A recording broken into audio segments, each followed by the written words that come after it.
ওই গো গিন্নি, শুধু ভাত দিয়ে গেলে যে, সঙ্গে আর কিছু দেবে না? দিলাম তো এক ঘটি জল।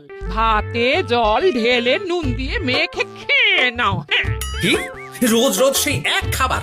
এসব মুখে তোলা যায় নাকি? হ্যাঁ, তাহলে খালি পেটেই থাকো না, কে বলেছে মুখে তুলতে? না মানে অন্তত একটা কাঁচা পেঁয়াজ। এই মাঝে মাঝে তো বেশ ওই মশলা দিয়ে কষিয়ে মাছ মাংস রাঁধতে পারো গিন্নি। বাজারে মাছ মাংসের দাম জানো? ছেঁড়া কাঁথায় শুয়ে মাছ মাংস খাওয়ার স্বপ্ন দেখতে লজ্জা করে না তোমার? আসলে কি জানো তো গিন্নি, আমার লজ্জাটা ওই তোমার রান্নাঘরে রাখা মশলার বাক্সের মতো, শুরু আছে কিন্তু কোনো কাজে লাগে না। এই খবরদার, আমার রান্না তুলে একদম খোঁটা দেবে না, এই বলে দিলাম। হ্যাঁ, আমি চললাম মাছ আনতে, তুমি আদা রসুন বেটে পেঁয়াজ কুচিয়ে রাখো, বুঝলে? বলি পয়সা কোথায়? লাগবে না, মাছ খেতে হলে পয়সা নয় গিন্নি, বুদ্ধি লাগে, বুদ্ধি, বুঝলে? বুদ্ধির বদলে মাছ কোন দোকানদার দেয় গো?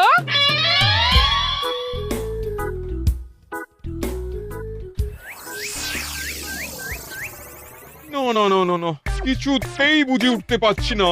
এই নিন জাহাপনা, আপনার জন্য আম পোড়া শরবত এনেছি, খেয়ে নিন।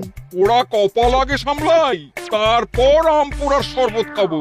সে কি জাহাপনা, আম তো আপনার প্রিয় ফল। তার চেয়েও প্রিয় ক্ষমতার লোভ। এদিকে কৃষ্ণনগর ঠিক যেন পাকা হিমসাগর, ওদিকে বর্ধমান যেন হৃষ্টপুষ্ট ফজলি, আর খাম্বাজ রাজ্য যেন লাল হলুদ গোলাপ ঘাস। এদের একসঙ্গে খেতে না পারলে আমার ঠিক ভাত হজম হচ্ছে না উজির। হবে হবে, খুব তাড়াতাড়ি এই রাজ্যগুলো আপনার বর্ষতা স্বীকার করবে জাহাপনা। শুধু চাই সঠিক উপায়। কি উপায়? এদের সঙ্গে যুদ্ধে লড়ে আপনি সহজেই রাজ্যগুলো জিতে নিতে পারেন জাহাপনা, কিন্তু তাতে রাজ্যবাসীর ভালোবাসা পাবেন না।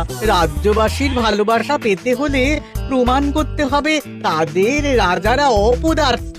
কি বলছো উজির? আমার তো কিছুই মাথায় ঢুকছে না। আপনি হলেন বাংলার নবাব, আর কথায় আছে না, মাছে ভাতে বাঙালি। বাঙালিকে না বুঝলে বাংলা জিতবেন কিভাবে? আসুন আসুন জাহাপানা, আসুন, আমি আপনাকে বাতলে দিই বাংলা জেতার উপায়। সাব্বাস উজির, তোমার বুদ্ধিটা ঠিক পাকা ল্যাংড়া আমের মতো, না মিষ্টি।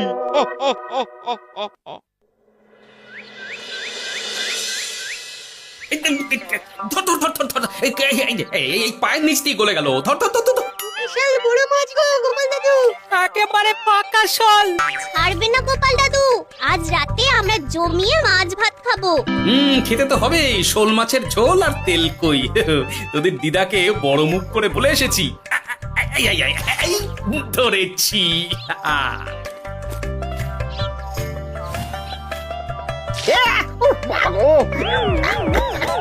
ছি ছি ছি ছি, কি দুর্গন্ধ! গোপালকে ছাড়বেন না মহারাজ, ও ইচ্ছে করে আমার মুখে কাদা ছুঁড়েছে। ঠাকুর বলেছেন মানুষ নিজের কর্মফল একদিন না একদিন ঠিক পাবে। মন্ত্রী মশাই যে এত তাড়াতাড়ি পেয়ে যাবেন ভাবতেই পারিনি। দেখেছেন মহারাজ, দেখেছেন? দোষ করে এখন আবার ধর্মের বাণী দিচ্ছে। তুমি রাজসভা কামাই করে এসব কি করছো গোপাল? যা সামান্য বেতন পাই সব পেঁয়াজ রসুন কিনতেই ফুরিয়ে যায় মহারাজ, তাই মাছটা নিজেই ধরে খাচ্ছি। হ্যাঁ? মহারাজ আপনার পায়ে পড়ি। থাক থাক, আর আমার পা ছুঁতে হবে না গোপাল। কেন মহারাজ? আমি তো মন থেকে আপনাকে সম্মান করি, বলুন। এ তো আচ্ছা জ্বালাতন। মুর্শিদাবাদের নবাব বাহাদুর আপনাকে একটি বিশেষ পত্র পাঠিয়েছেন, অনুগ্রহ করে গ্রহণ করুন।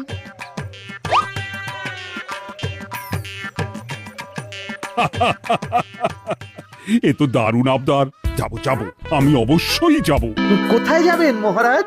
নবাব বাহাদুর লিখেছেন আগামী পরশু তার প্রাসাদে অতিথি হয়ে যেতে, তবে খালি হাতে নয়, সঙ্গে করে একটি জ্যান্ত মাছ নিয়ে যেতে। উপহারে জ্যান্ত মাছ? নবাব বাহাদুরকেও আমার মতন জল দিয়ে নুন ভাত খেতে হচ্ছে নাকি? নবাব হোক বা ফকির, সবার গিন্নি সমান। কিন্তু সঙ্গে করে কি মাছ নিয়ে যাওয়া যায়? ভেটকি, চিতল নাকি কাতলা? আচ্ছা, আগামীকাল রাজসভায় আমি সবার মতামত শুনবো। গোপাল, আগামীকাল ঠিক সময় চলে এসো কিন্তু। তাকে যাব মহারাজ, শুধু আমার বেতনটা। ভেবে দেখবো। চল রে, আজ অনেক মাছ পেয়েছি, চল চল চল।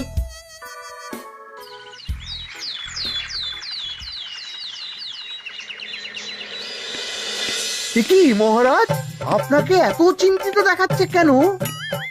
নবাব বাহাদুরের জন্য কি মাছ উপহার স্বরূপ নিয়ে যাওয়া যায় সেই চিন্তায় গতকাল রাতে আমার ভালো ঘুম হয়নি মন্ত্রী। আমিও গতকাল রাতে দু চোখের পাতা এক করিনি মহারাজ। অনেক ভেবে সকালের দিকে আমার মাথায় একটা বুদ্ধি এলো। কি বুদ্ধি? নবাবকে উপহার স্বরূপ ইলিশ দিলে কেমন হয়? বোঝো কাণ্ড, এই বুদ্ধির জন্য রাত জাগতে হলো। হ্যাঁ, ইলিশ তো জল থেকে তুললেই অক্কা পায়, তা জ্যান্ত থাকবে কিভাবে? ঠিক ঠিক, মন্ত্রীর মাথায় গোবর আছে না ভুসি? আমার মতে উপহার স্বরূপ ছোট মাছ নিয়ে যাওয়াই ভালো। এই যেমন ধরুন ওই পুঁটি মাছ, যেও খেতে পারবেন আবার ঝালও খেতে পারবেন। ছি ছি ছি ছি ছি, সবাই হাসবে যখন দেখবে কৃষ্ণনগরের মহারাজ উপহার স্বরূপ নিয়ে গেছেন পুঁটি। ওরে বাবা, তাহলে থাক বাবা। তাহলে বাদ গেল মোট দুটি, ইলিশ আর পুঁটি। আমার মতে কাতলা দেওয়াই ভালো, ওজনেও বেশি হবে। না না না, কাতলা দেখতে একদম ভালো নয়, মাথা মোটা মাছ কোথাকার। উপহারে এমন কিছু দেওয়া উচিত যা দেখতে সুন্দর হবে। হ্যাঁ, ঠিক তো, তাহলে বরং ভেটকি দিয়ে দিন। ভেটকি বাজারে কত করে কিলো এখন? পয়সার চিন্তা আমি করছি না গোপাল, বরং আমার চিন্তা মান সম্মানে। বাকি রাজ্যের রাজাদের তুলনায় আমার উপহার যেন নবাবের বেশি পছন্দ হয়। কিন্তু সবাইকে এরকম অদ্ভুত উপহার নিয়ে যেতে বলার কারণ কি? মাছ, তাও আবার জ্যান্ত। আচ্ছা মহারাজ, এর পিছনে নবাব বাহাদুরের কোনো চাল নেই তো? গোপাল, তুমি মিছি মিছি সন্দেহ করছো।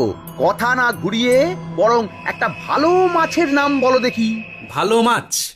জ্যান্ত কই মাছ নিয়ে যান মহারাজ, গতকাল অনেকগুলো ধরেছি।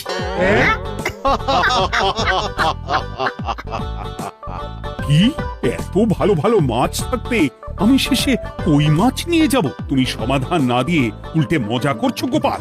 দূর হয়ে যাও, দূর হয়ে যাও আমার চোখের সামনে থেকে। আগে ভাড়ামো করার জন্যই তো মাস গেলে বেতন পাই মহারাজ। মানে কি বলতে চাইছো গোপাল? নবাব বাহাদুর কি চান সেটা আমরা সবাই জানি, তাই বলছি মাছের গর্তে হাত ঢোকানোর আগে পরীক্ষা করে নেওয়া উচিত ভেতরে সাপ আছে কিনা।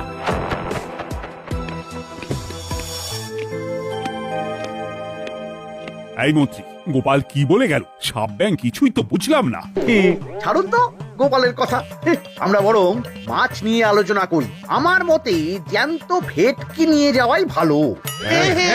আমাদেরও ওই ভেটকিতেই মত আছে। বেশ, এই নাও 100 মোহর। বেছে বেছে সবচেয়ে বড় ভেটকিটা বাজার থেকে কিনে আনো মন্ত্রী। তারপর তাকে রূপোর গামলায় জল ঢেলে রাখো। আমি কাল ভোর ভোর মুর্শিদাবাদের উদ্দেশ্যে রওনা হব। কোনো চিন্তা করবেন না মহারাজ, কাজ হয়ে যাবে। যাওয়ার সময় চিঠিটাও সঙ্গে করে নিয়ে যেতে হবে। নবাবের হুকুম।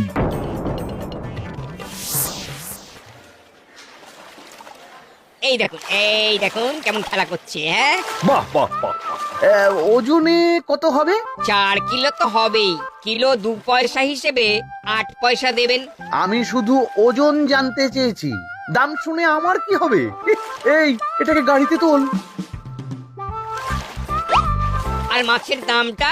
মুর্শিদাবাদের নবাবকে আমাদের মহারাজ এই ভেটকিটা উপহার স্বরূপ দেবে। তোর ভাগ্য ভালো যে মাছটা তুই ধরে এনেছিস। আবার টাকা কিসের রে? আয় রে আয় আয় আয় আয় আয়, আমার কত ক্ষতি হয়ে গেল।